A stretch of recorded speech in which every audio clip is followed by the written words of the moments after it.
Please raise your right hand and repeat after me. I state your name.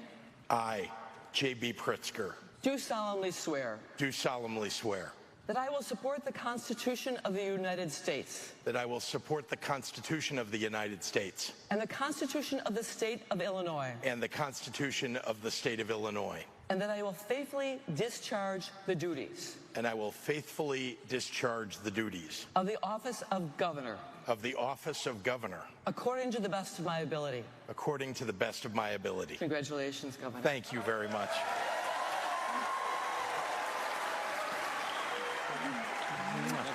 Love you. Okay, Donnie.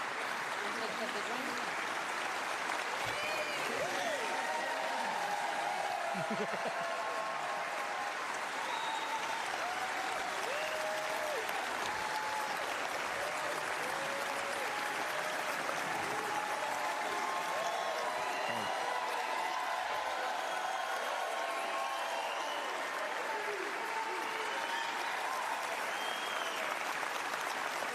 Thank you all. Thank you very much.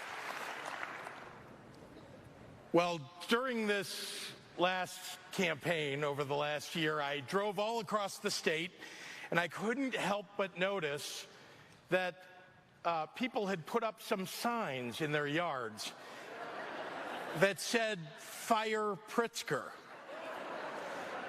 I was concerned about this until my kids pointed out that when people in their generation think something is really cool, they say, "That's fire."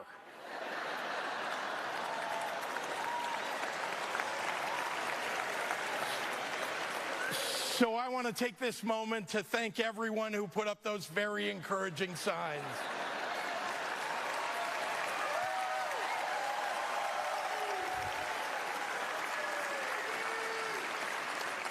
Today, as every day, I feel blessed to stand with my compassionate and dedicated partner in governance and your Lieutenant Governor, the outstanding Juliana Stratton.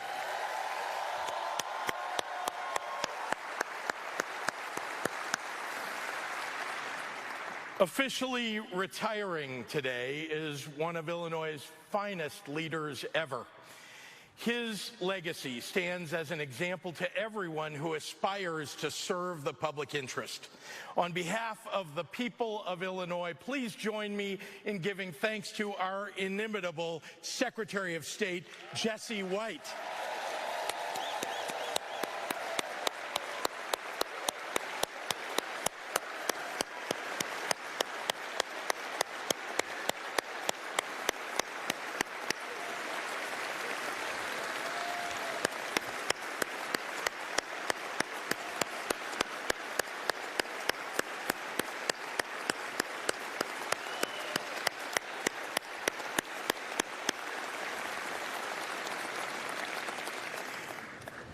I want to acknowledge our other distinguished guests here today, beginning with the love of my life and the First Lady, M.K. Pritzker, and our children, Teddy and Don Pritzker.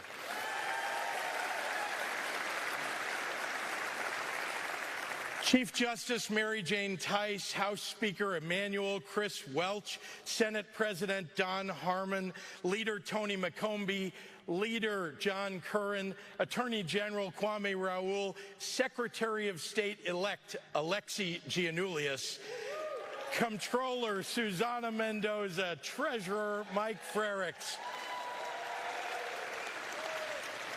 members of the General Assembly, members of our congressional delegation, Governor Jim Edgar, Governor Pat Quinn, and National Guard Adjutant General Major General Rich Neely.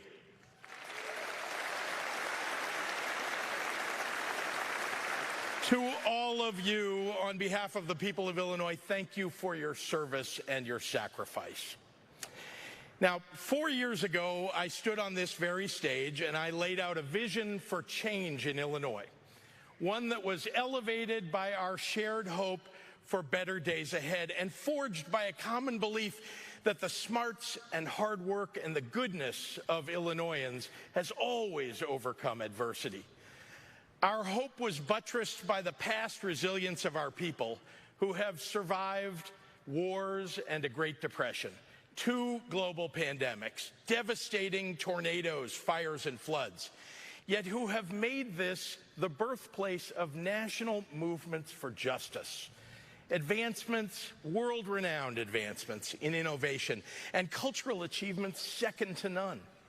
Our hope is perhaps rooted in our unique ability to endure Midwestern winters year after year, knowing that there is always a glorious summer on the way. Our hope is spurred on by the knowledge that the doomsayers who eagerly prophesy total misery every time Illinois faces an honest challenge have unintentionally inspired a generation of leaders with a resilient optimism for our future.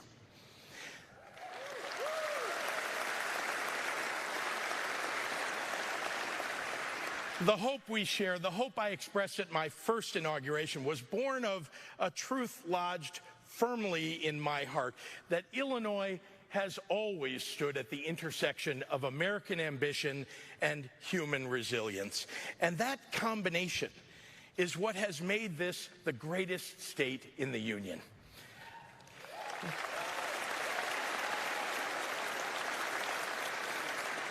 So 4 years ago, with hope in our hearts and persistence in our souls, we went to work, and we got big things done. We balanced the budget and got credit upgrades. We raised the minimum wage. We're modernizing our transportation systems. We legalized cannabis. Oh, I see all of you. Yeah. We protected reproductive freedom in our laws.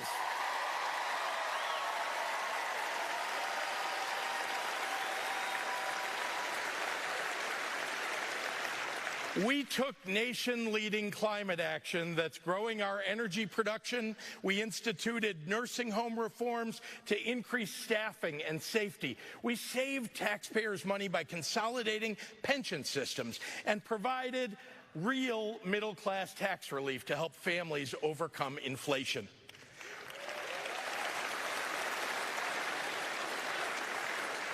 We added better-paying jobs. We grew our economy to $1 trillion, protected workers' rights, and expanded health care coverage.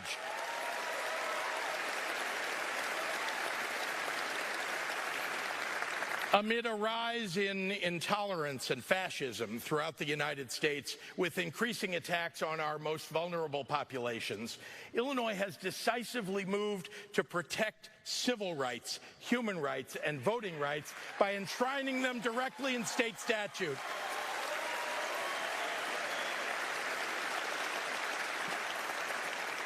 We did all of those things while fighting to survive a historic crisis, one that has left a deep imprint on every one of us. One of the realities I learned about being a governor is that there's no permanent playbook to follow.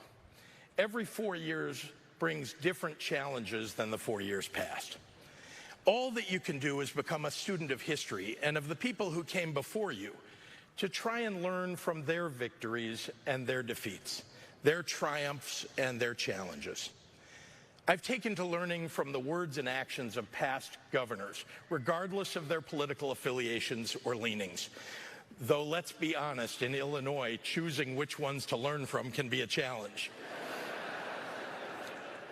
But we've had more than 200 years of governors, and regardless of the adversities they faced, most of them put the people first. And I've tried to discern from the things those governors said publicly what they may have been wrestling with privately. Dwight Green became governor of Illinois in 1941. He was the prosecutor who successfully put Al Capone behind bars and fought organized crime in Chicago in the 1930s.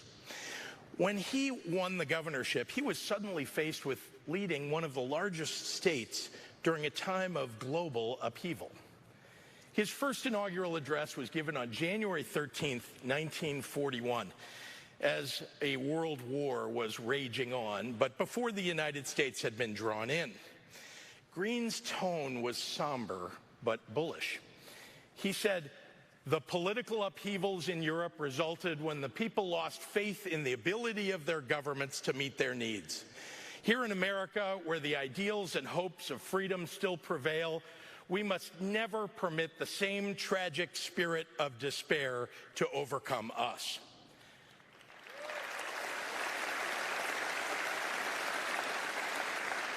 Now, by the time Governor Green gave his second inaugural speech on January 8, 1945, the world weariness he must have felt seems to peek through as he talks about the waning days of the war.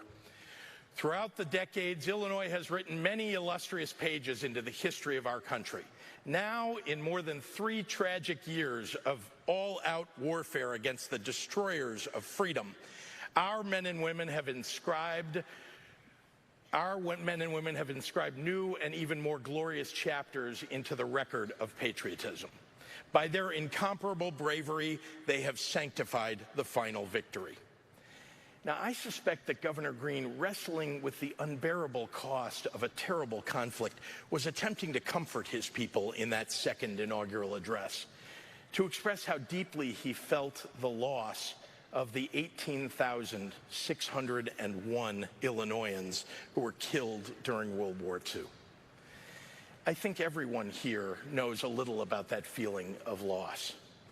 Over the last 3 years, we lost 35,814 Illinoisans to COVID-19. That grief and the desire to comfort are all too familiar to me. There's a day that stands out over others, and it was the day in September of 2020 when I sat in the chapel at the University of Chicago listening to the husband of Joyce Pacubus LeBlanc, one of the first nurses to die of COVID-19 in Illinois. Lawrence LeBlanc spoke of the intense love he had for his wife. He ended his tribute to Joyce, saying, "If I had another 10 lifetimes to live, and I had to choose, it would be with her." I did not know at that point that the pandemic would rage on to an even higher peak for another year and a half, that so many more people would die or fall ill, that the disruption to our lives, our well-beings, our livelihoods was far from over. But that evening at that chapel, I just knew that I was the governor, and I had a responsibility to Lawrence LeBlanc and to his beloved Joyce to honor his words and her passing, and to make real the sacred prayer that I said nearly every day at the podium. May their memory be for a blessing. The difficult thing about governing through unprecedented times is that it's your job to set the precedent, to find a path, even when none appears to exist, to lift up the frontline heroes, the essential workers on whom we all rely, to make the hard decisions to protect those doing the very hard work of keeping us all together. As governor, it's your job to plan for the future, even as you continue to grapple with the past. That's a lesson tucked into Governor Green's second inaugural speech, which, while filled with somber remembrance, also set a second-term agenda for post-war Illinois, even before the war ended. So today, as Illinois continues its progress, overcoming our historical fiscal challenges and a deadly global pandemic, I come to you with an agenda as ambitious and bold as our people are, thinking not only about the next 4 years, but about the next 40. Our long-term ambitions must begin with a focus on the people for whom we are building. No policy proposal that I could advance will have a greater impact on our future than the quality care and education we afford to our very youngest residents.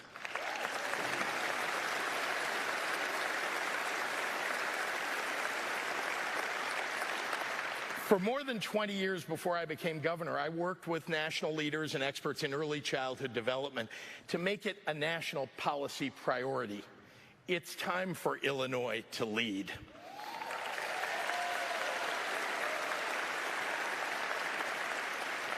The research is clear. Quality childcare affords parents the opportunity to work or attend school and pursue greater economic security. And preschool improves academic success for our children, yields higher graduation rates, raises lifetime earnings potential, and saves taxpayers money.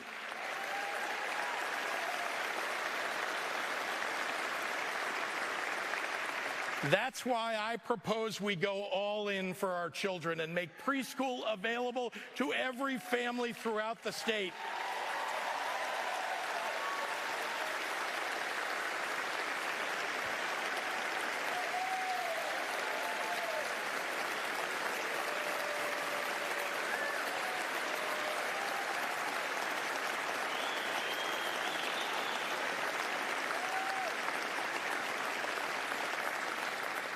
And let's not stop there. Let's provide more economic security for families by eliminating child care deserts and expanding child care options.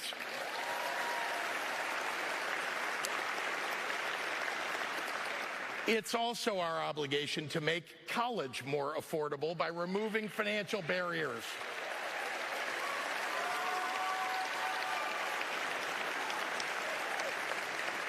That's why we need to bring down the cost of higher education. Since I took office, we've increased scholarships by more than 50%. Now let's focus on making tuition free for every working class family in Illinois.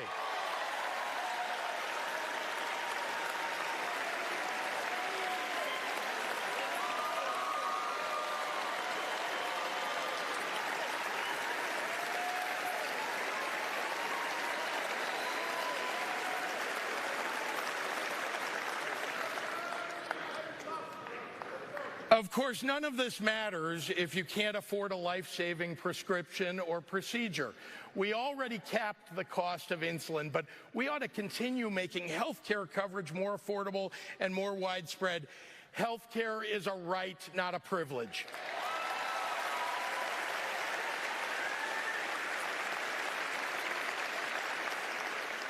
Focusing on the future of working families and making everyday life easier and more affordable for people is what I believe government ought to be all about. We've done a lot on this in recent years. Balancing the budget, paying off debt, and eliminating interest on overdue bills has made it possible for us to provide tax relief. Let's work toward more permanent tax relief.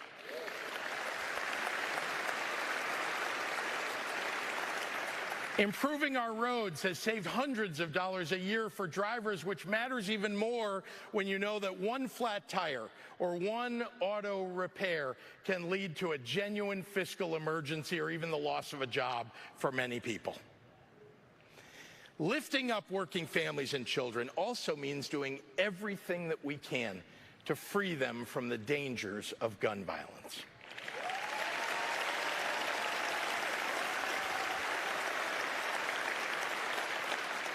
Four years ago, during my inaugural speech, I memorialized the victims of the Mercy Hospital shooting.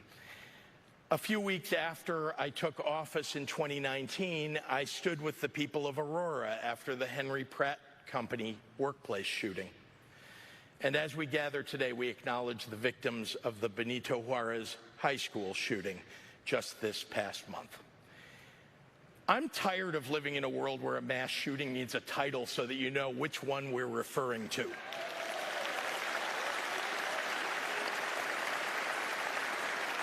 Hospitals, high schools, homes, parades, offices, there's no place, geographic or otherwise, that's been spared from the threat of gun violence. Whether it's ghost guns, high-powered semi-automatic rifles, or modified rapid-fire handguns, dangerous weapons are putting families and law enforcement at risk. Now, I'm a firm believer that government functions best when we look for compromise. But I'm done with the NRA having its way when it comes to mass shootings.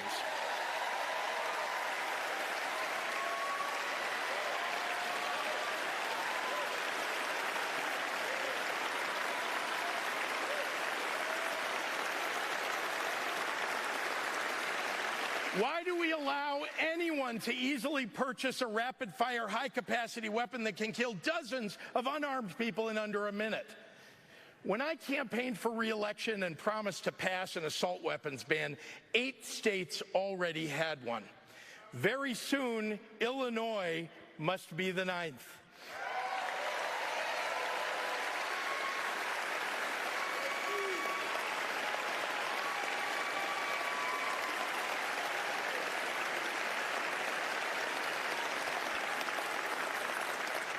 And we ought to have a real accounting of the assault weapons currently in circulation. Let's get it done, and then the federal government should follow our lead. One thing last year proved is that if given the chance, a bunch of right-wing judges and legislators will take away women's rights. Well, Illinois spoke loudly and decisively in 2022 and declared that in the land of Lincoln, we trust women.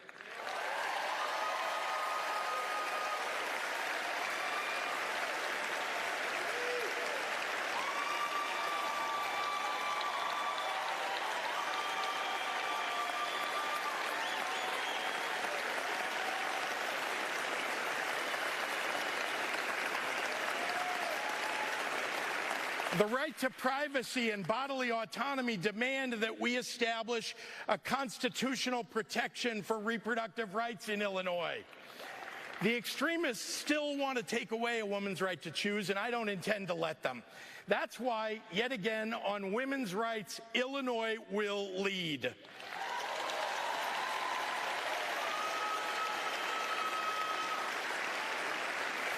Finally, our success as a state goes hand in hand with a determination to fight against a rising tide of hate. Old evils will always find new haters to bring them back to life. Yesterday's Father Coughlin becomes today's Tucker Carlson. Racism, anti-Semitism, xenophobia, misogyny, homophobia have existed in some form or another throughout our entire history. For some, the ugly voices that sing those discordant notes sound like siren calls. Their message is amplified by elected officials or political grifters who look to harness the tremendous power of hate for their own ambition. They pledge allegiance to our nation with one hand and then usher in the means of its destruction with the other. Years before I ever thought about running for governor, I was approached by a man named Sam Harris about the possibility of helping to build a Holocaust museum in Illinois. Sam sat down at my conference table and conspicuously propped his watch up on its wristband, and he said, "I just need 3 minutes of your time." What I didn't know is that Sam had been a highly successful insurance executive earlier in his life, and this is how he would start every meeting. Those 3 minutes turned into 10 years of my life working to build the Illinois Holocaust Museum and Education Center.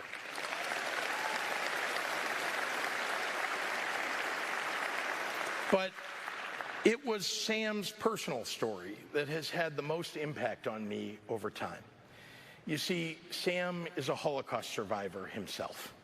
He was born in Deblin, Poland, and when the Nazis invaded his town, they murdered Sam's parents, all of his relatives except 2 sisters, and all of his friends. Sam miraculously escaped extermination in 2 concentration camps, the conditions of which are almost unspeakable. After the war, he was placed in an orphanage in Poland and eventually was adopted by Dr. and Mrs. Ellis Harris in Northbrook, Illinois. Sam is remarkable.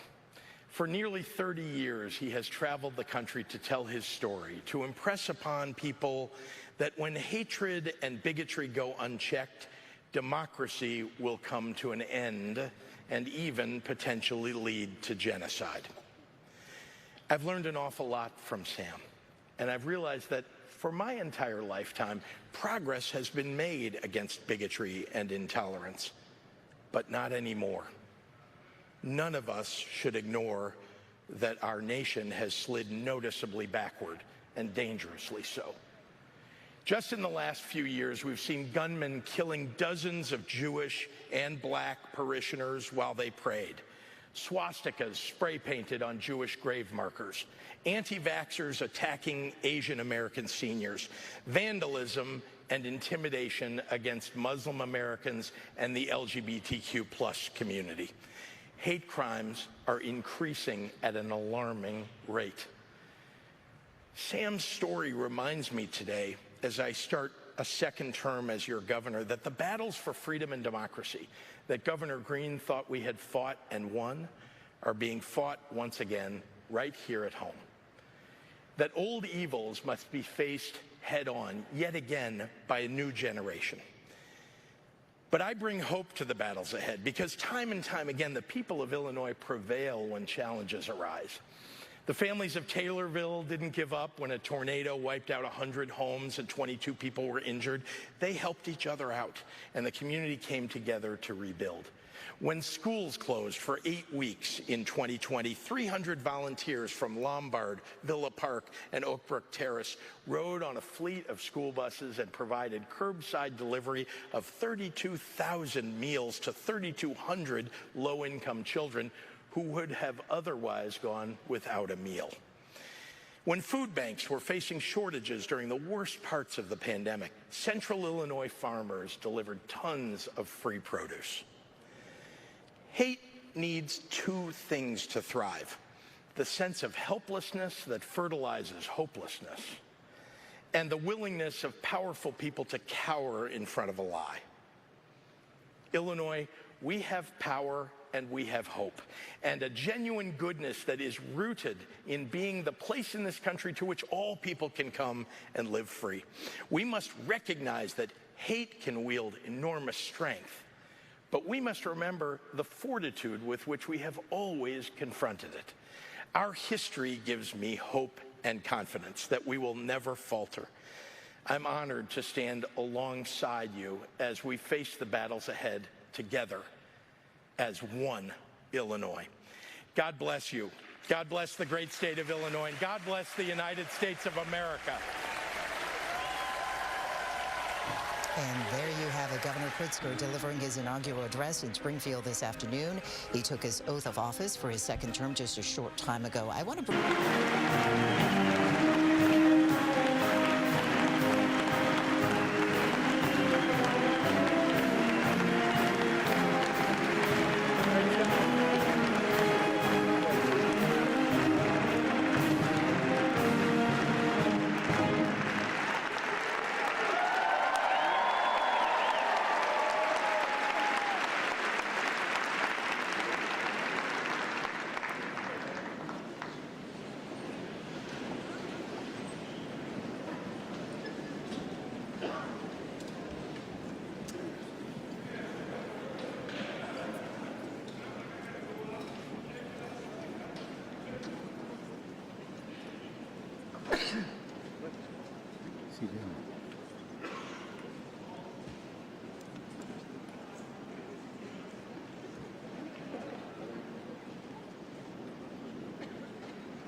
Please welcome Lieutenant Governor Julian Stratton, accompanied by Second General Ryan Eccles, Tyler Stratton, Cassidy Stratton, and Ryan Stratton.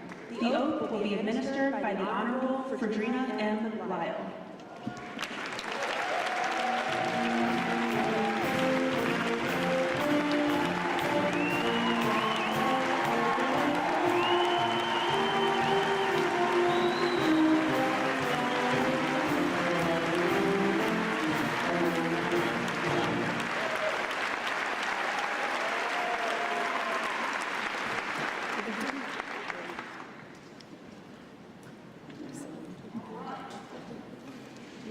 Raise your right hand, the left hand on the Bible, and repeat after me. I state your name.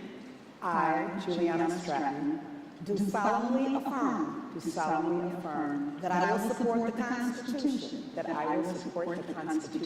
of the United States, and the Constitution of the State of Illinois, and that I will faithfully discharge, the duties of the office of Lieutenant Governor, according to the best of my ability. Congratulations. Thank you.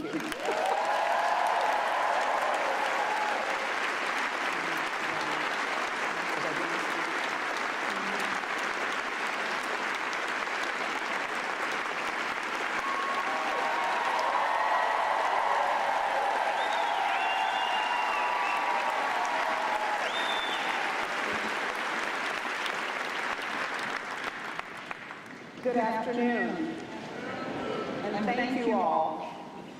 As always, first I have to give honor to God for keeping me, protecting me, and ordering my steps on this journey. It is an honor and privilege to stand before you today to be sworn in for the second term as the Lieutenant Governor of the great state of Illinois. Governor Pritzker has already acknowledged all the constitutional officers and distinguished guests, so I will simply add how grateful I am for your leadership and presence today. Thank you as well to Illinois Appellate Court Justice Fredrina M. Lyle for administering the oath of office, and to my co-pastor, Michelle Dodson, for your powerful prayer over me this morning. My husband, Brian, is one of the smartest, kindest, and coolest brothers I know. He is my best friend, has a mind filled with random facts, apparently, so he's ready if Jeopardy ever calls, and reminds me daily that it's not about who I am, but whose I am. I thank God for you, and I love you, babe. And to our 4 beautiful daughters, Tyler, Cassidy, Ryan, and Mackenzie, you are my 4 heartbeats. You help me to stay grounded in an unpredictable world, and I love you for that. To my father, Henry, a Navy veteran who turns 90 this March, who marched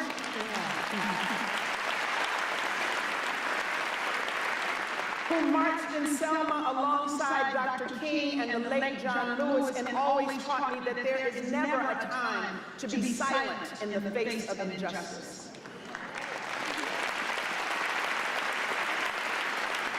And to my mother, Velma, who 7 years ago joined the ancestors and didn't make it to see me make history as the first Black Lieutenant Governor of our state, whose gentle hands and loving arms taught me that just because the world may seem cold and hard, doesn't mean that we have to respond in kind.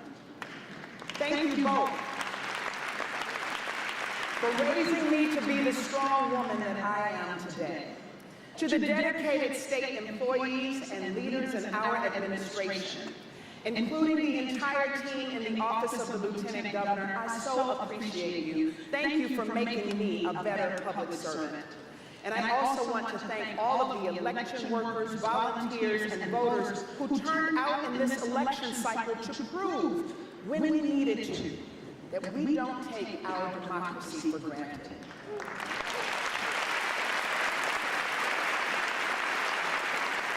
Lastly, thank you to our Governor, J.B. Pritzker, for your tireless commitment to our state and its people. When we began this journey, we resolved to roll up our sleeves, do the hard work, and provide the governance and leadership our citizens deserve. We didn't know what our first term had in store for us, yet we continue to meet every challenge we face. I am grateful for your friendship and am proud to serve alongside you. 4 years ago, I stood before you and shared the story of my family history, recorded by my grandmother and tucked into the Bible upon which I took my oath of office, then and now. It spanned the roots planted by my great-great-grandfather, William Stevens, and his twin brother, Daniel, who were born into slavery and after emancipation cultivated a community by tending to the land.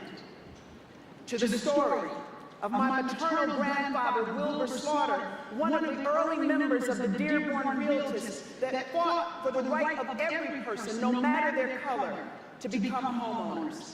This history is a record of how my ancestors exemplified greatness in the way wildflowers that burst through cracks in the sidewalk are a reminder that the earth lives, breathes, and blossoms with us and for us.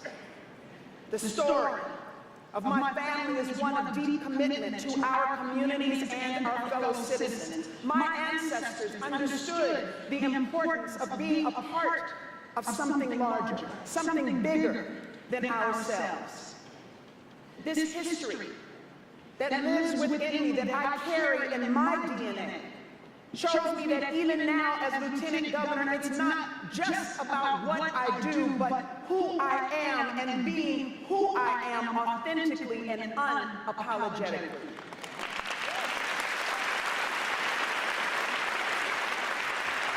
In this role, I can dedicate myself to showing the people of Illinois the fullness of who you are, of who we are. I understand, just as my ancestors did over 100 years ago, that caring for each other is the only way forward. I understand that regardless of our differences, we have a responsibility to each other. In a world that has put us on guard, we must always strive to see each other. As I have traveled our great state, I've talked to people who relate to my story and experiences, people who share my viewpoints, and also met many people who do not. Nevertheless, these people and stories all make up a beautiful tapestry that is our state, our community. These experiences and interactions led me to ask myself, what can I learn from the stories of others? What can we all gain if we open our minds and our hearts to the experiences that are different than our own? And if we refuse to listen to each other, how do we give everyone a voice in the story that we're writing right now? These questions brought me here today. And on the journey of these last 4 years, these questions reveal all that we can build together when we listen and learn from each other. In Cairo, a community deprived of the needs for a secure, healthy life that has gone 7 years without a grocery store, we went there and asked, how can we help? We reached out to those who have been accustomed to being unheard, ignored, and silenced because they are a part of the Illinois story. With residents leading the way, I was focused on convening stakeholders and community members through our Ag Connects Us All initiative to demonstrate that empathy is an action. And in just a few short weeks, I'm excited to go back to Cairo to cut the ribbon on a cooperative grocery store that will be run by the community and for the community.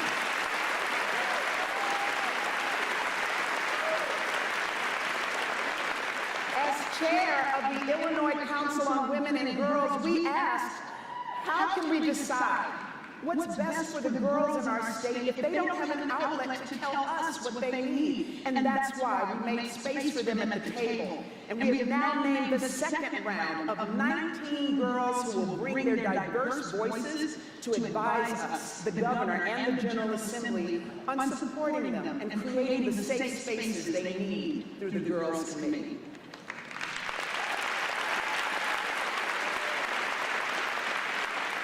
And in communities across our state that have been harmed by the war on drugs and the violence and trauma caused by punitive policies, we asked, how can the groups most impacted be part of changing the narrative with us? Through the Restore, Reinvest, and Renew program, we have invested more than $144 million back into those communities so that young people in Aurora and Peoria and East St. Louis can play sports and after-school programs and learn the skills to thrive in school and beyond.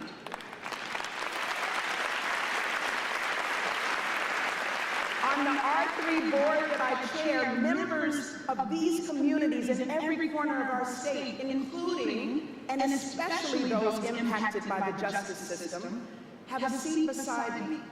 And I'm so proud of the difference they have made with their insights.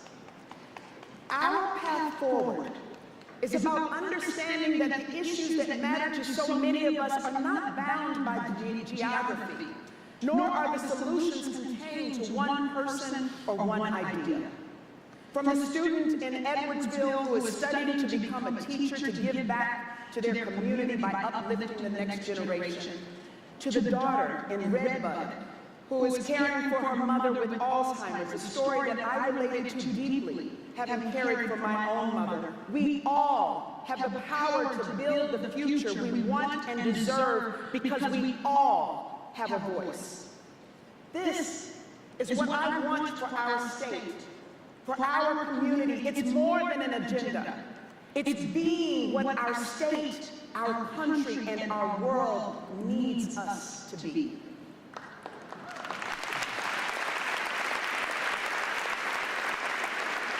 As I approach the next 4 years, I often think of the African philosophy of Ubuntu, which means I am because we are.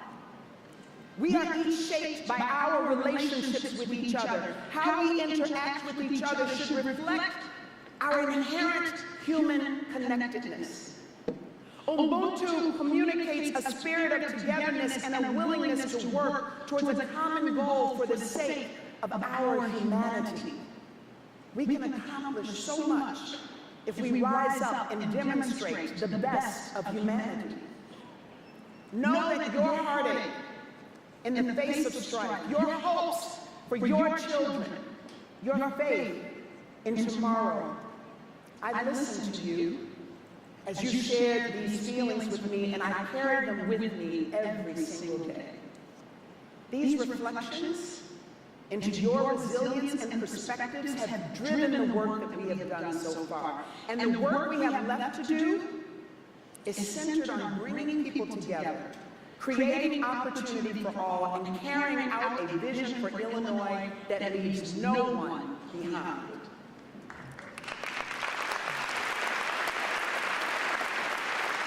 My ancestors demonstrated a deep faith in their dreams and the world that they were creating for their grandchildren. I have that same faith. Like each of you, I want to create a better world for my grandchildren, just as my grandparents did for me. The roots from which I have grown and the shoulders upon which I stand have led me here today in service to you, our state, and our country. Illinois, I see you. I see you. I see you. Thank you for trusting me with this responsibility, and thank you for being a part of our story. Thank you.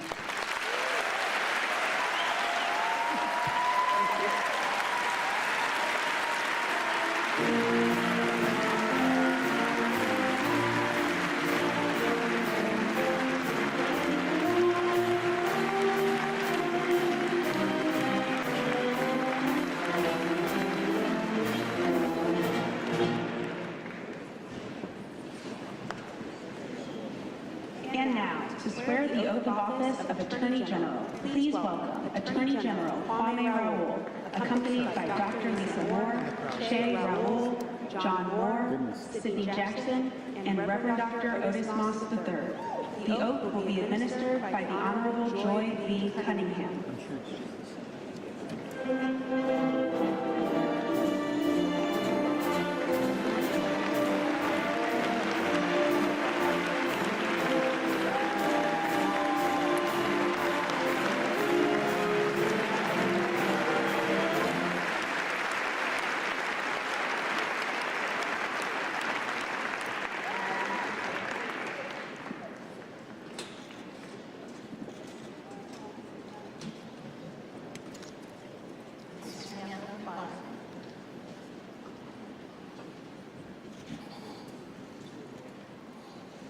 Repeat after me and say your name where appropriate. I, Kwame Raoul, do solemnly swear solemnly swear that I will support the Constitution that I will support the Constitution of the United States of the United States and the Constitution of the State of Illinois, and the Constitution of the State of Illinois, and that I will faithfully and that I will faithfully discharge the duties discharge the duties of the Office of Attorney General of the Office of Attorney General according to the best of my ability. according to the best of my ability. Congratulations.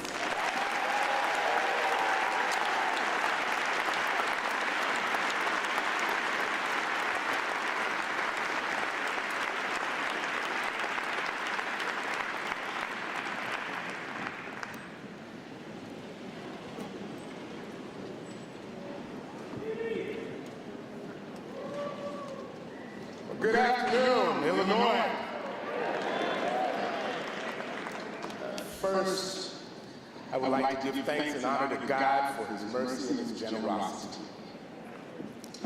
It is my honor to acknowledge the presence of my pastor, Reverend Dr. Otis Moss III, pastor of Trinity United Church of Christ, the greatest church this side of the River Jordan. Thank you for being here today, Pastor, and thank you for your prayer this morning, and thank you for reminding us in church yesterday to get our spiritual refill. I must also recognize two people in the judiciary, each of whom I refer to as my big sister. Fellow Trinitarian Federal District Court Judge Sharon Johnson Coleman, who administered my oath 4 years ago, and my other big sister and mentor, Illinois Supreme Court Justice Joy Cunningham, who swore me in moments ago. I offer up my heartfelt gratitude to you for your steadfast mentorship through the years. I want to give out a shout out to my biological sisters who could not make it here this time. They were with me the last time, Edwin, Gina, and Raul. So I was told I only got 3 minutes to deliver my remarks. And so I got to tell you, I'm going to fail at my first task in my second term. However, in the interest of time, the entirety of my remarks will be the thank you section of my speech. First, to my wife, Dr. Lisa Moore, who is always by my side. Thank you, sweetheart.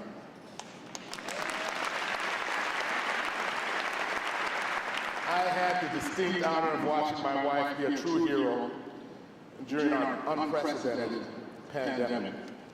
Day after day, she would faithfully head to the hospital at a time when many of us were safe in our homes.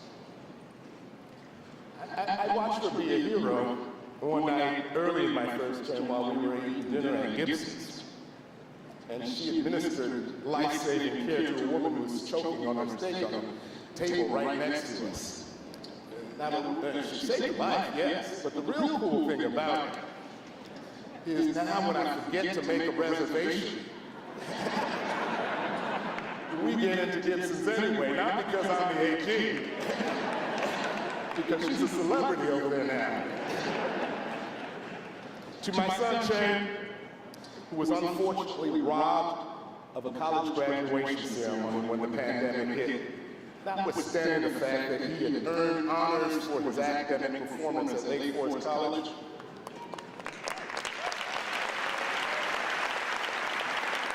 Son, you have amazing character.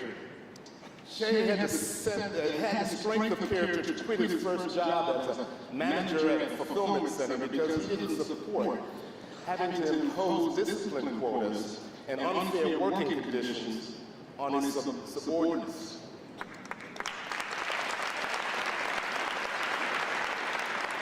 Che embodies the spirit of my Workplace Protection Bureau, which has done an amazing job of protecting Illinois workers from misclassification, wage theft, discrimination, and unsafe working conditions. In Illinois, we protect working families, and I want to thank you, Che, for affirming that spirit.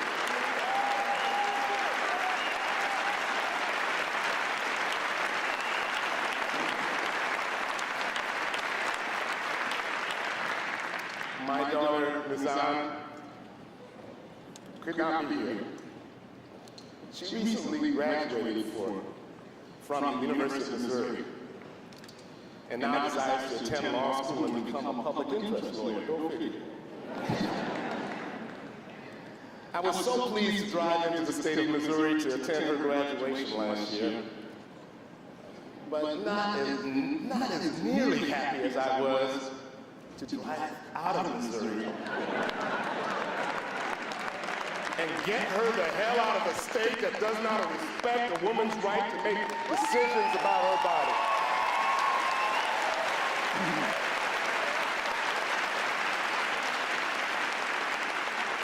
Thank you, Lizanne, for reminding me how dedicated I have to be to protecting those rights, and we're important doing so. I think as highly of my daughter as I do my Solicitor General, who has expertly argued before the D.C. Court of Appeals that the ERA is the 28th Amendment of the United States Constitution.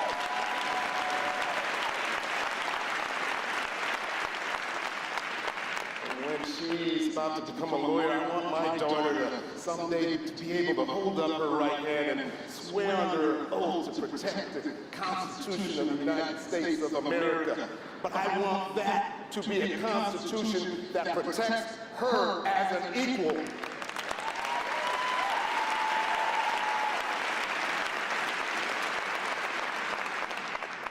My stepson, John, is a student at Morehouse College. Pastor Moss, he is a Morehouse man in the making. On the heels of George Floyd's murder, he and my daughter had vigorous debates with me on issues connected to police reform. Those debates influenced me to take action and convene law enforcement partners to agree on language in the Safety Act that would lead to greater trust in law enforcement, better training for officers, and greater accountability for bad actors.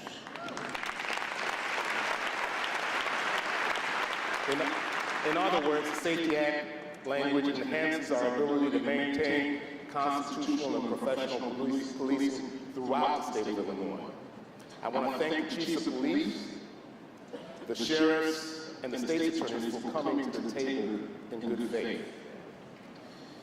My niece and goddaughter, Sydney Jackson, graduated with honors in computer engineering from Johns Hopkins University, and then got her master's degree in computer science from there as well. Sydney has been instrumental in educating me about the good and the bad of technology. On account of conversations with her, I am proud that we are leading an effort, along with other state agencies, to investigate social media platforms that pose potential dangers to our children.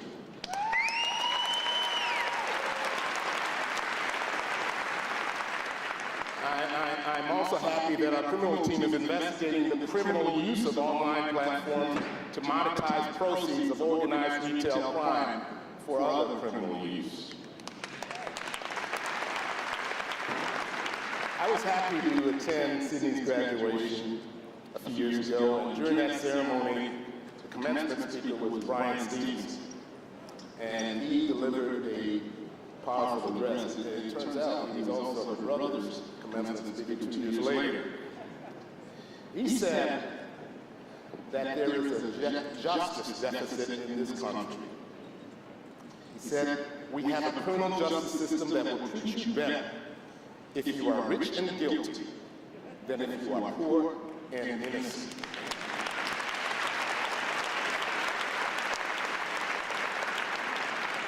Those words ring relevant today as we prepare for arguments before our state's high court with regards to the Pretrial Fairness Act.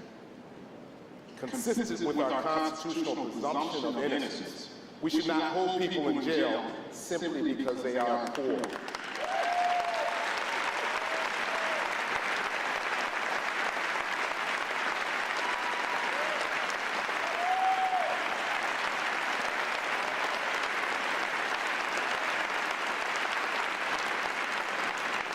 We cannot continue to criminalize poverty. Importantly, I want to thank my outstanding staff. They say that when you're an incumbent running for re-election, that your best campaigning is what you've done while in office. There were certain matters that I expected to take on at the outset of my term in 2019.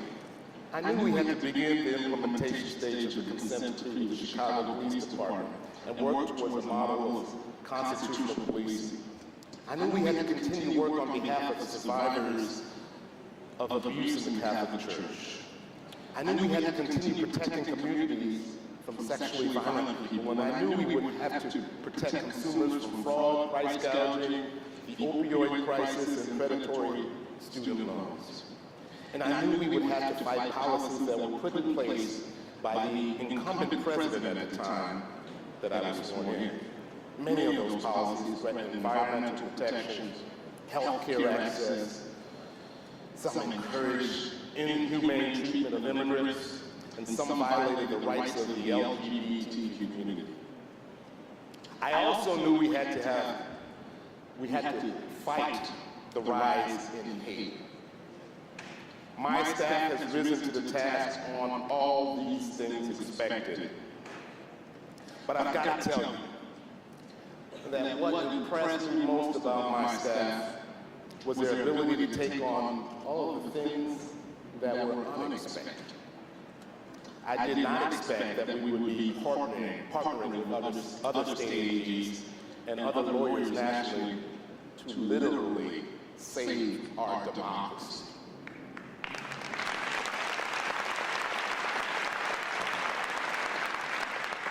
And then there was the unprecedented coronavirus that hit us in the spring of 2020.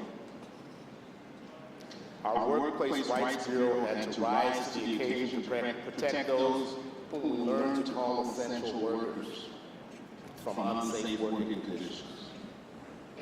Whether in person or virtually, my staff also had to battle countless frivolous legal actions that sought to undermine life-saving emergency protocols that had been put in place by our governor and other public health officials.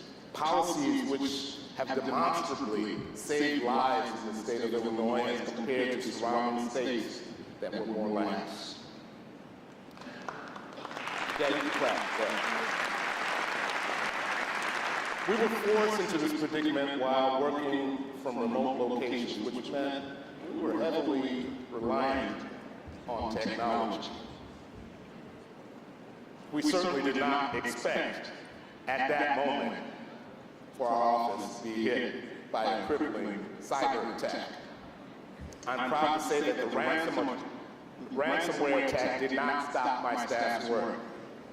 I want to sincerely thank you for your resilience and ability to adapt and continue representing the people of the state of Illinois.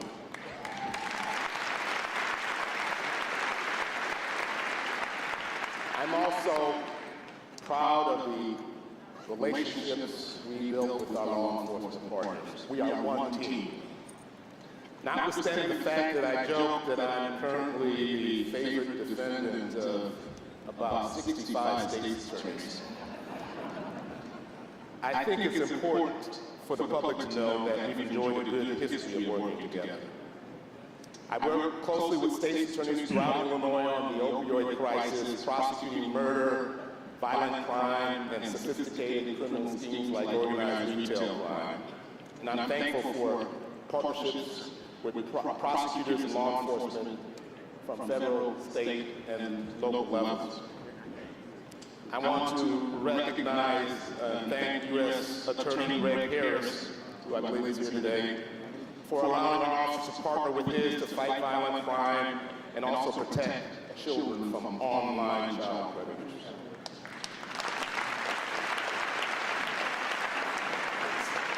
Since 2019, we've also partnered with the United States Secret Service's National Threat Assessment Center on multiple training sessions regarding how to detect and prevent mass shootings in schools, places of worship, and other public places. The desperate need for these trainings hit home on July 4th of 2022 in Highland Park.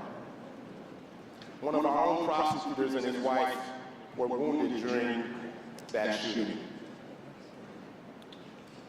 One took a bullet to the elbow and the other shrapnel to the back. What was amazing was that prosecutor's desire to return to work. He actually emailed his supervisor that night he was shot and asked for a single day off. He was head of our statewide grand jury unit that has investigated and prosecuted gun trafficking cases. I believe he perfectly exemplifies the dedication of our staff.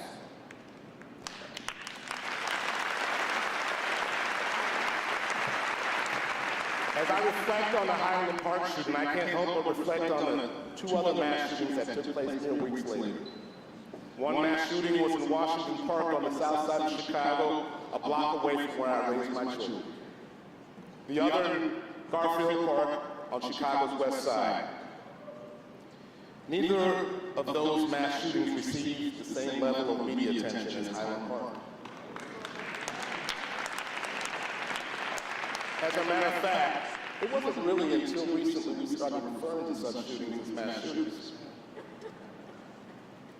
All because of where they occurred. We all need to look in the mirror and ask why that is the case.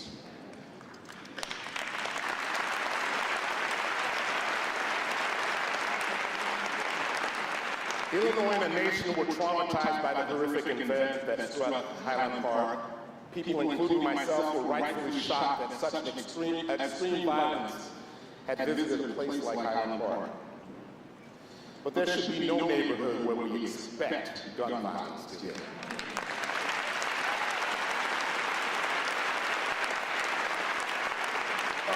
We shouldn't be surprised when a shooting takes place downtown or in River North, where I currently live. We shouldn't be surprised when we've tolerated them and we've expected them on the west and south side of Chicago, in Rockford, in East St. Louis, on the east side of Springfield, and other economically disadvantaged areas of our state. I'll say about gun violence what I said about the opioid and heroin crisis. We weren't troubled when we thought they were quarantined to poor inner city neighborhoods. We actually tolerated the impact of the heroin and opioid addiction until it spread to more affluent areas. That should not be our normal, and we should be ashamed.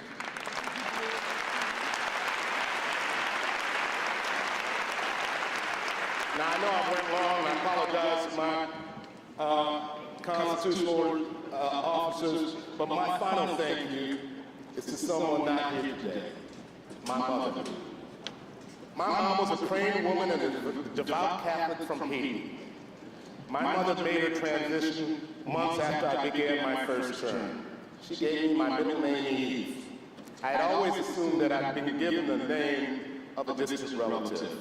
The truth is, she named me after St. Eve, the patron saint of lawyers and abandoned children, and the advocate of the poor. My mom explained that she said the prayer to St. Eve every night since I was born. Help us to love justice as we love it. Help us to know how to defend our rights without prejudice to others, and seeking above all reconciliation and peace. Rouse up defenders to plead the cause of oppressed so that justice may be done in law.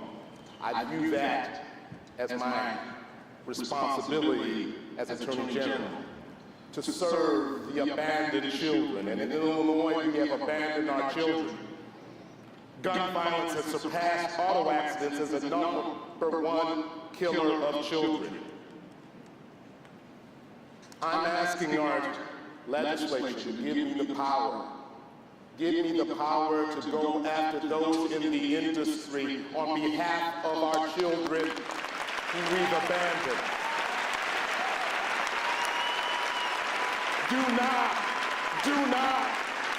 Do not pass half measures and go home. Do not surrender to the politics of self-preservation on behalf of our children. Please do not. I want to thank you all for tolerating me. I know I went way, way beyond 3 minutes, but it's on behalf of our abandoned children. I want to just stand by. I love you too. Saying this is truly the work of my life. I got more work to do. May God bless the state of Illinois. May God bless the United States of America. And may God bless and help us protect our abandoned children. Thank you.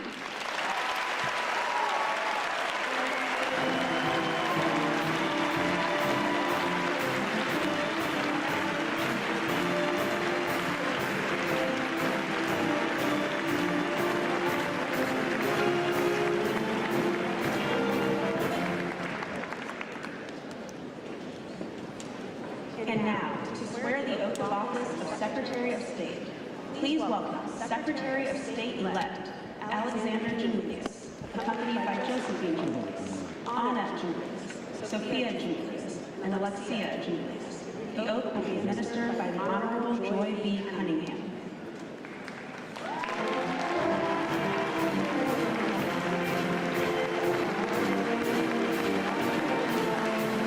Stand right here. Right here. Mom, can you stand in the middle?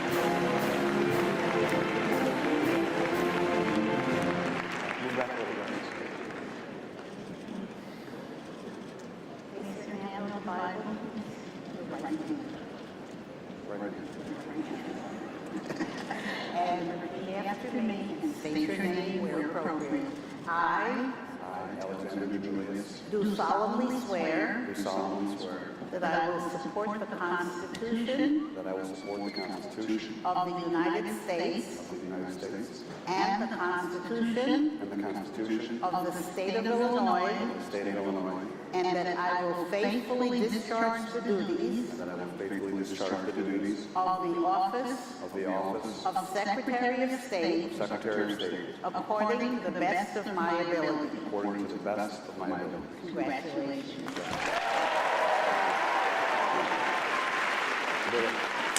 This is-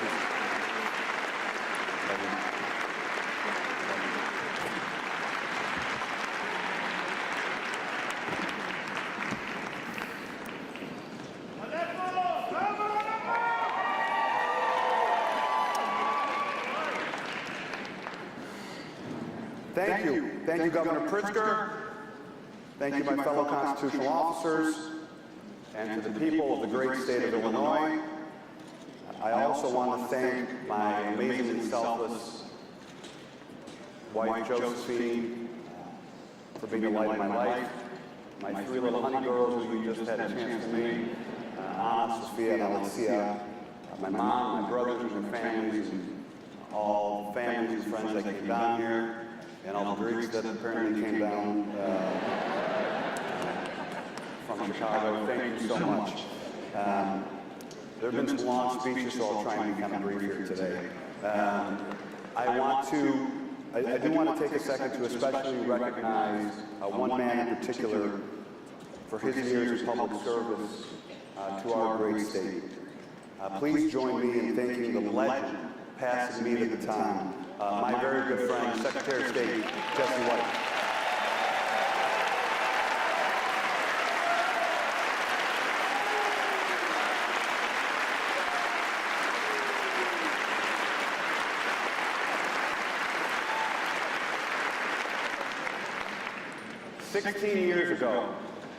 Sixteen years ago, I stood on the stage and thanked the people of Illinois for placing their trust in me. It was one of the most extraordinary moments of my life.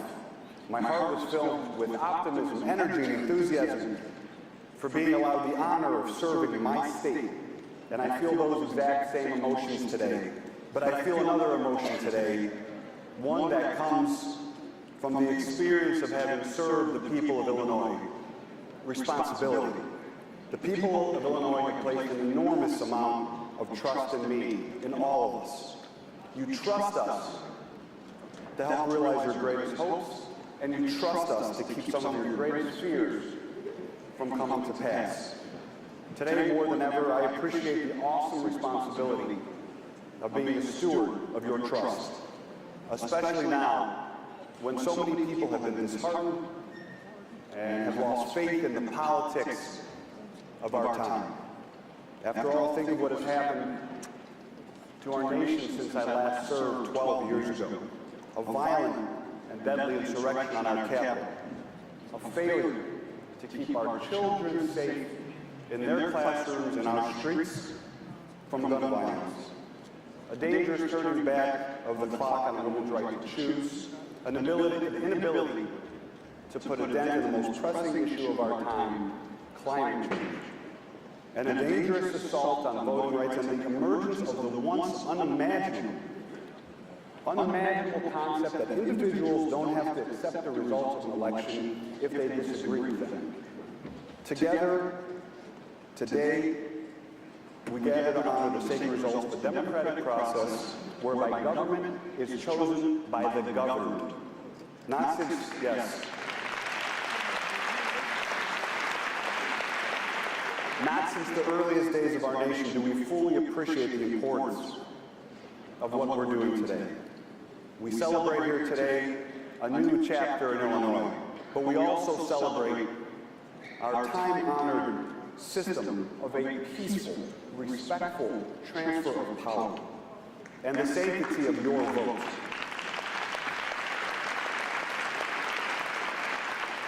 We must protect these rights at all costs, and we must commit to doing better. We must do better for the working men and women of Illinois who, like the incredible Heart March workers I met in 2009, are not looking for handouts, but just the opportunity for work and a chance to build a better life for themselves and their families. We have to do better for the children of Illinois who deserve our help in making up for all that was lost during the challenging days of the COVID crisis. We must do better for those who are seeking the promise of America for themselves and their families. We must do better, and I believe that we can do better. That is why I ran for public office once again after all these years.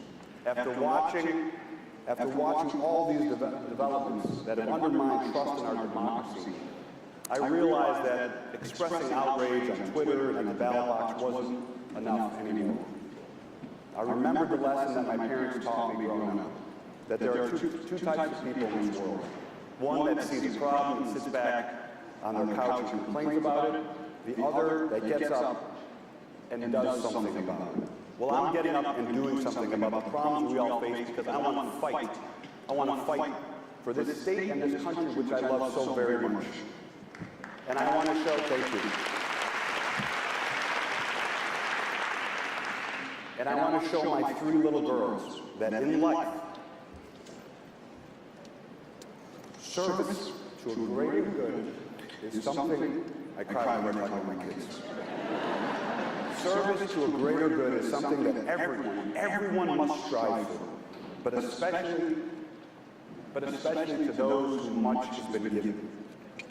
And as I stand here and speak about the American dream, I think about my parents, my family. They have given me everything, especially my dad, who I know is watching from above. They came to this country as immigrants, and when they came here, they had nothing but their hopes and their aspirations. Together they struggled and made countless sacrifices for their three boys, but they built a life, successful business, they raised children who have achieved beyond their wildest imagination, and they truly lived the American dream. I am so proud of my parents, I am so proud of my family. I am here because of them. A loud round of applause. I am thrilled to be celebrating with you all today, but today for me and our team, today is a work day. When I was state treasurer, my very first day in office, I passed the most wide-ranging comprehensive ethics package in state government, and today, as soon as I leave here, I will sign new executive orders ensuring ethics and integrity in the Secretary of State's office, transparency, good government, and using technology and innovation to eliminate the time tax that too many of you are paying every day just to access simple government services will be my administration's focus. The Secretary, yes, thank you. The Secretary of State's office can make your lives better, and we will be relentless in making sure it does exactly that. And I will always fight for the disenfranchised and the underserved. So thank you, Illinois, for putting your trust in me and allowing me today, in front of my mom, my entire family and friends, my wife and my three little girls, to be the first person in 24 years to be able to say thank you to the people of Illinois for making me the new Secretary of State of the great state of Illinois.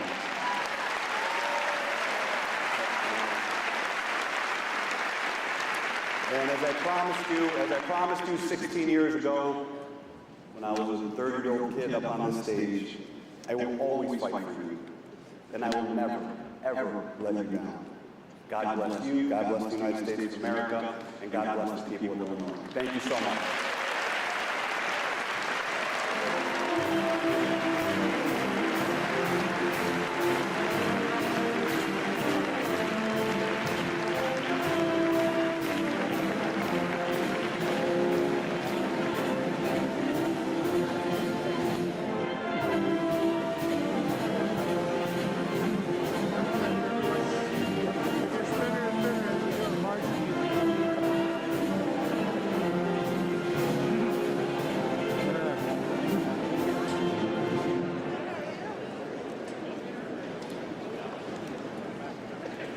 And now, to swear the oath of office of Comptroller, please welcome Comptroller Susana A. Mendoza, accompanied by David M. Sosa, David P. Sosa, and Susana A. Mendoza. The oath will be administered by the Honorable Rosanna P. Fernandez.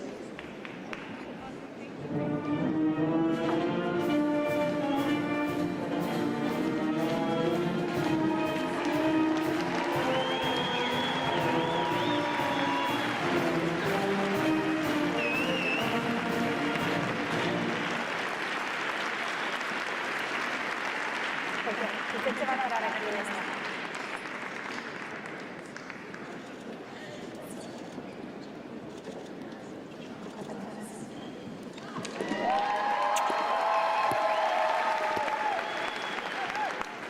Right, good morning. Please put your right hand on the Bible. Raise your right hand and put your left hand on the Bible. Please repeat after me. I, please state your name. I, Susana A. Mendoza, Do solemnly swear do solemnly swear that I will support the Constitution of the United States that I will support the Constitution of the United States and the Constitution of the State of Illinois, and the Constitution of the State of Illinois, and that I will faithfully discharge the duties and that I will faithfully discharge the duties of the Office of Comptroller of the State of Illinois of the Office of Controller of the State of Illinois to the best of my ability, so help me God. to the best of my ability, so help me God. Congratulations, Madam Controller. Love you. Love you too.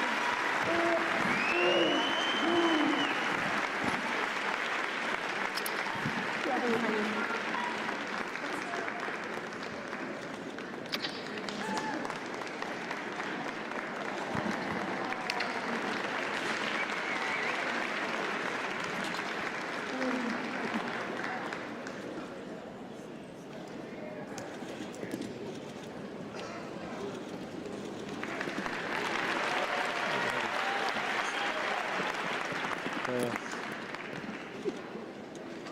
Well, hello, hello.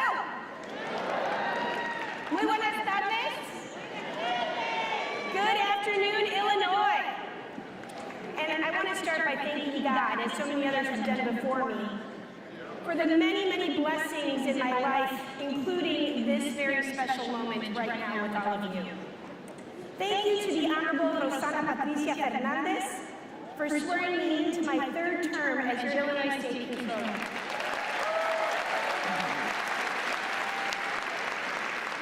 Thank you to the Reverend Dr. Lisa Branham for her prayers over me this morning. Those are so appreciated. Thank you, Reverend. Congratulations to Governor Pritzker, Lieutenant Governor Stratton, Attorney General Raoul, Treasurer Frericks, and Secretary of State Alexi Giannoulis. I look forward to working with this wonderful team, with Speaker Welch, President Harmon, Leader McCombie, and Leader Curran, and the 103rd General Assembly as we continue moving our state forward, because improving our state should be a bipartisan affair.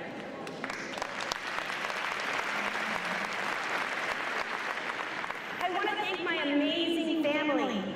Let's start with my mother, Susanna, the original firecracker.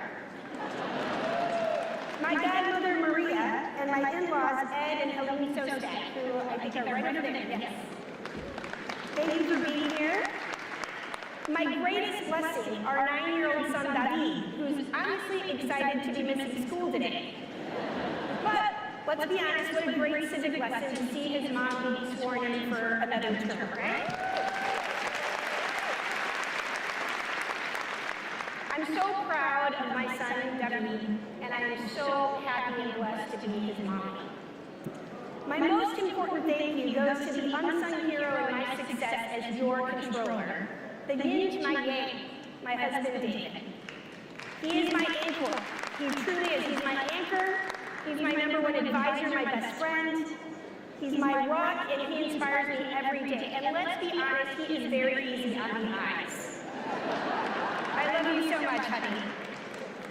And thank you so much to the incredible team that I'm blessed to lead at the Controller's Office. I see some Controller's employees out there. Thank you. Thank you. God bless you for all of your hard work and dedication to the people of Illinois. To the men and women of organized labor, thank you for always having my back. I got yours too.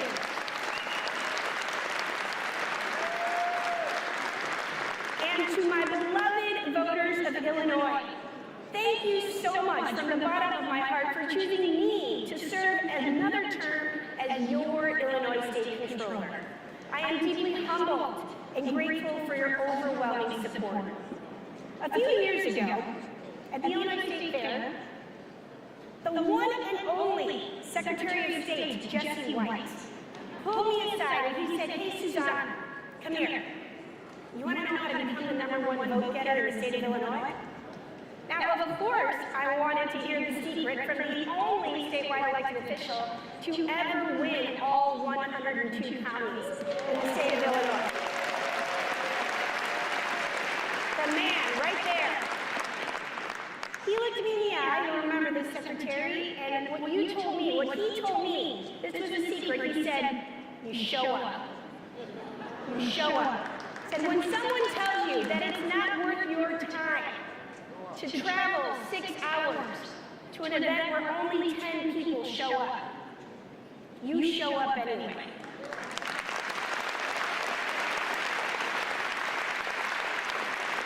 He reminded me that those 10 people matter, and they're going to know that you care about it. I know you care. That's what you told me, Secretary. Thank you. I do, and I promise you that I'm going to keep showing up. I'm going to keep showing up. Let me tell you, it's the best part of the job. Meeting voters and finding out what I can do to make their lives better. Being their voice and restoring their faith in our state. In November, I asked for your trust through your vote. And thanks to you showing up for me, I stand before you as the new highest vote getter in the state of Illinois. Thank you so much. Thank you, and thank you, Secretary, for not being on the ballot, because I would have not come in first place had you still been out. Let's be honest.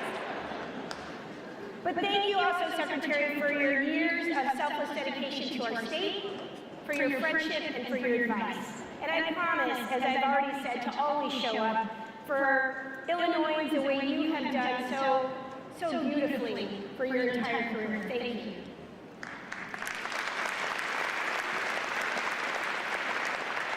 Now, people told me I was crazy when I first decided to run for state controller in 2016 during the budget impasse, the worst fiscal crisis in our state's history.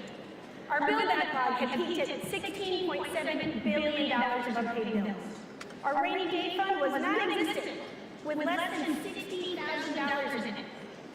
We had suffered 20 years of consecutive credit downgrades. The average vendor waiting to do business in the state of Illinois had to wait 210 business days to get paid. Back then, I promised you that if you sent me to Springfield, that I'd deliver a complete and transparent financial turnaround for the state of Illinois. And I delivered on my promise.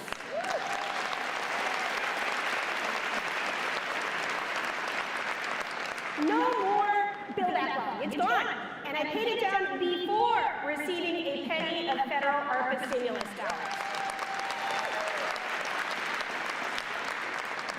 6 full credit upgrades on my watch. You heard that right. 6 full credit upgrades.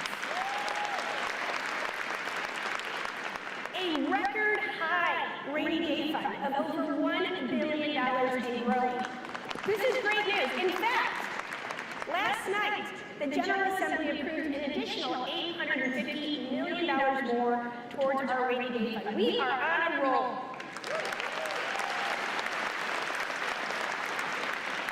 My oldest bill today, no longer 210 days on average. My oldest bill today is 10 days old.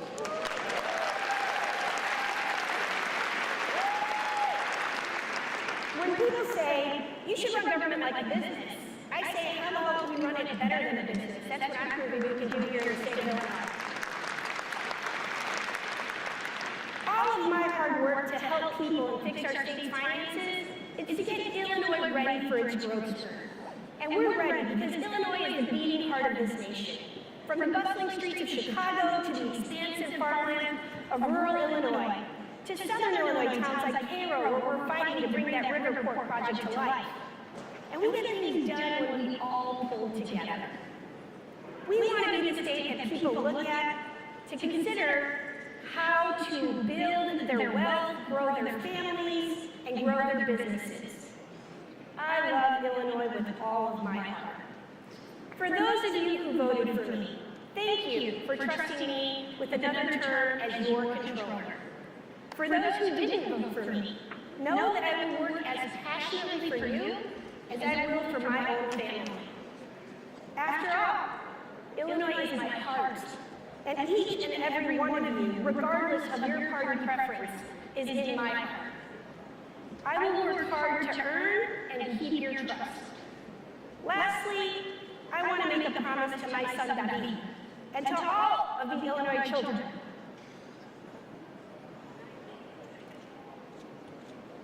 I will live to make you proud.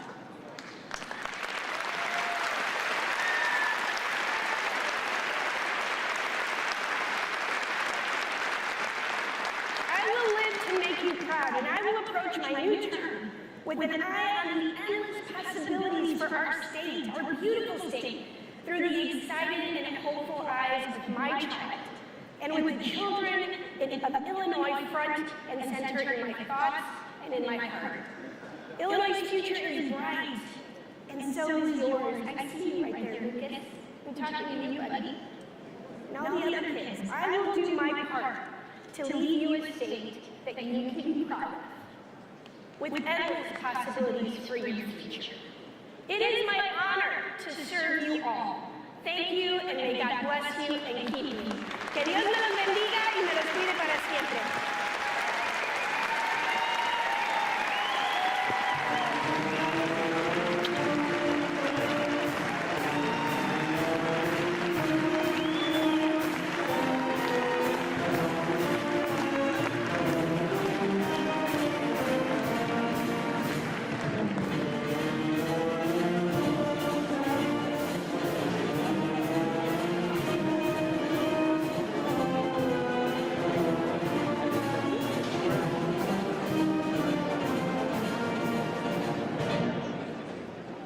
And now, to swear the oath of office of Treasurer, please welcome Treasurer Michael Frericks, accompanied by Erica Frericks, Ella Frericks, Jim Frericks, and Bernice Frericks. The oath will be administered by the Honorable Mary Kay O'Brien.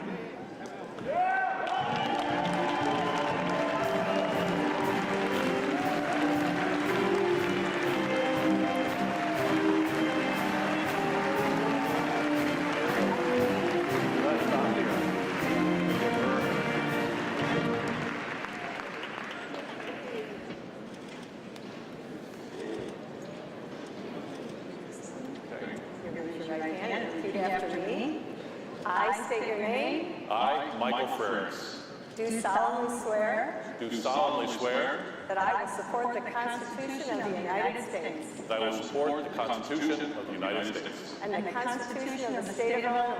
and the Constitution of the State of Illinois, And that I will faithfully discharge and that I will faithfully discharge the duties of the office of Treasurer the duties of the office of Treasurer according to the best of my ability. according to the best of my abilities. Congratulations. Thank you.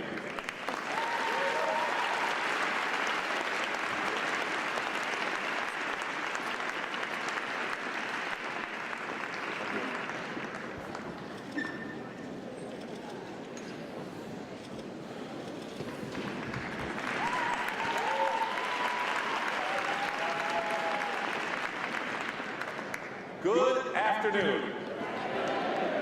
It is a pleasure to be here with you today. I want to congratulate my fellow constitutional officers, and I want to say some thanks. Let's say thank you to my father. I was a retired Teamster truck driver.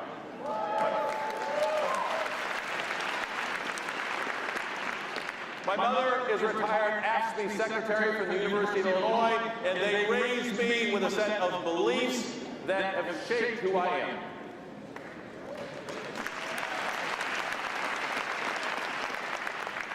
I want to thank my wife, Erica, my daughter, Ella, for bringing me untold joy and happiness in my life. And I want to thank you, the brave and hardy, patient souls who have sat through all of these speeches to make it to mine. Thank you.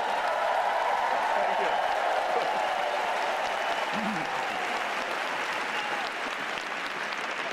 You know, this has been a really great year. I got married. I became a dog owner.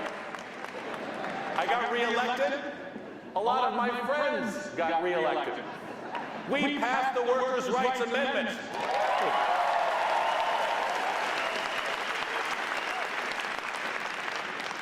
And a couple of weeks after the election, my wife let me know that this year we will be growing our family.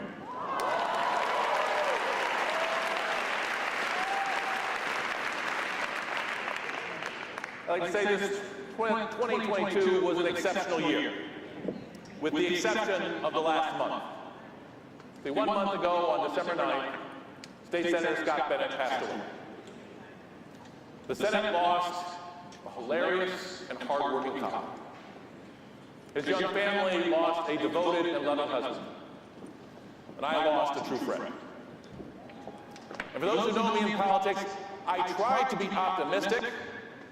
I try to see the good in every situation, but this one has been tough.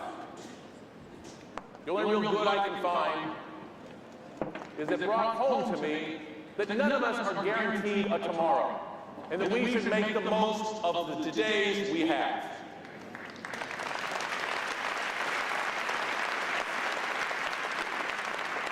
It reiterated to me that we should work to do the most good for the people of the state while we're here and while we have this opportunity. Now, 8 years ago, I inherited an office that was mired in mediocrity. But I am proud to say that we have changed that. We have made many positive changes. In fact, we came in and we have since taken office made over $1.5 billion for the state of Illinois in interest income. $1.5 billion that doesn't have to be raised in taxes.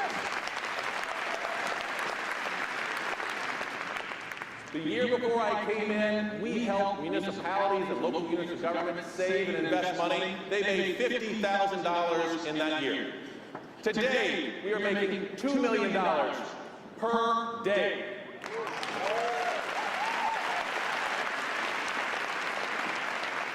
We took an unclaimed property system that was mired in the past and drug it into the 21st century, and as a result, we are a national leader, returning over $1.6 billion to Illinois families, businesses, and nonprofits. We took a college savings plan with under 400,000 accounts and have grown it to over 800,000 accounts, from $7 billion in assets under management to over $15 billion in assets under management, and received top ratings from independent rating analyst Morningstar.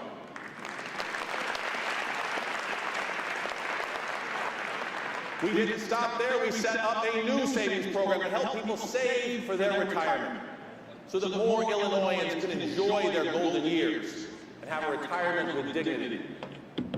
And thanks to legislation passed by Senator Scott Bennett, we set up a savings program to help people with disabilities have a brighter future, and it is now helping tens of thousands of people have their parents put them on a pathway to a more successful future.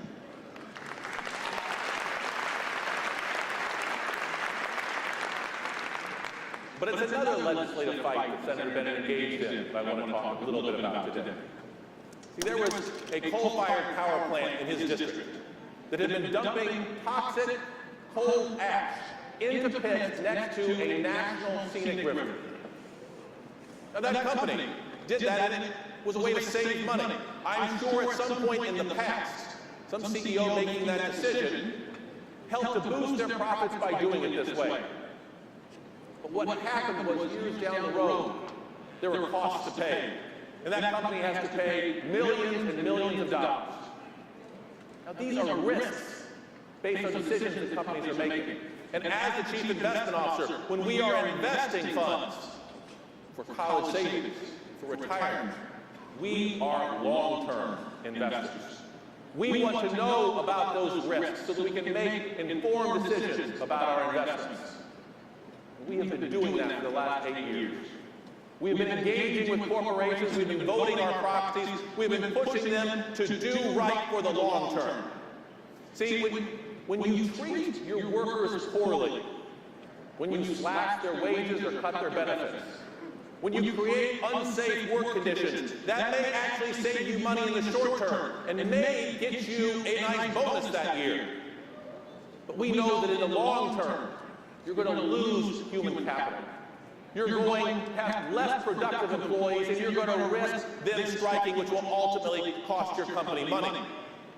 You may be able to save money by polluting the waters and the air around your company, but long term, it is going to cost you more money.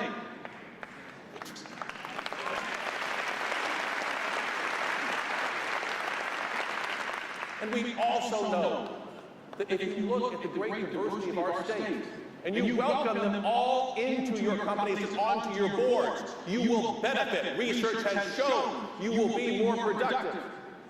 And so we engage with those companies. We ask them to look at things like their environmental impact, their relationship with their workforce, and their commitment to diversity. And we know that when we do this together, we are stronger. And so we have worked with other state treasurers. We have worked with union pension funds. We have worked with coalitions like the Human Capital Management Coalition, like Climate Action 100+, and like the Midwest Investors Diversity Initiative. And I can tell you, our work has been noticed, because we have received the attention of the fossil fuels industry. And they are funding a national campaign right now, working with red state legislators, attorneys general, and state treasurers to try and undermine our rights as shareholders. They want us to invest in the dark. They don't want us to ask questions. They say, trust the CEOs, they know what's best. But we know numerous examples where they have made decisions for the short run, but we invest for the long term.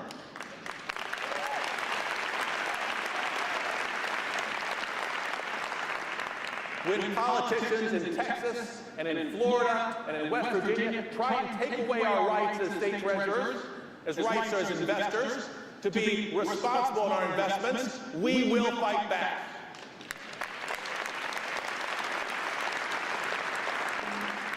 We will continue to engage with corporations to make sure they understand the value in treating your workforce with respect.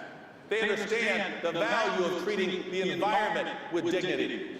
They understand the value of diversity so that we can truly have a country with one nation, liberty and justice for all.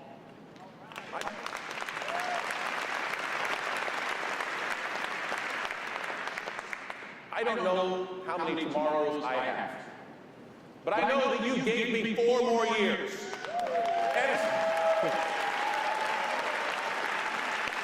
And as long as I have breath in these lungs, I will stand up and I will speak out for our retirees, for our workers, for our environment, and for all citizens in the state of Illinois. Thank you, Illinois, for giving me this opportunity. God bless you all.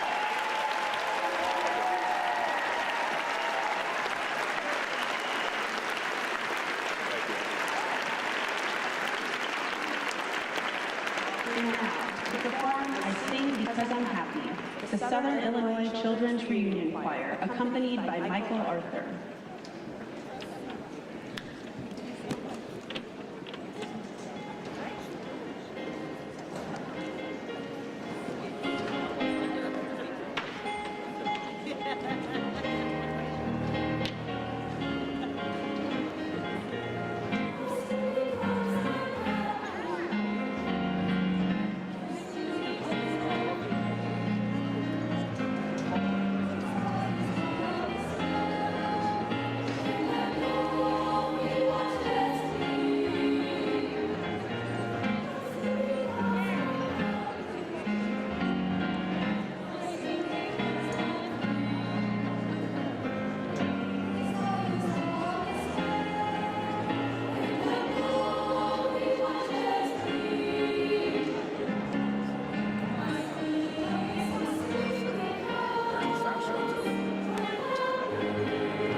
To deliver the benediction, please welcome the Reverend Dr. Ira J. Ackery.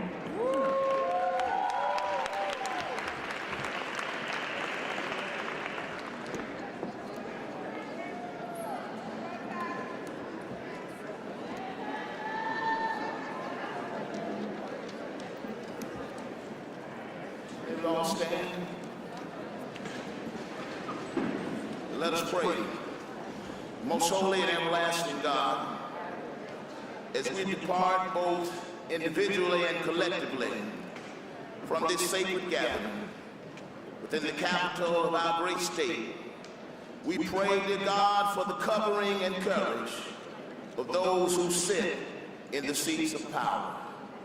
We leave here today to feed the poor, clothe the naked, and to take care of the sick. We lift up our governor, our lieutenant governor, and all the constitutional officers of our state as they continue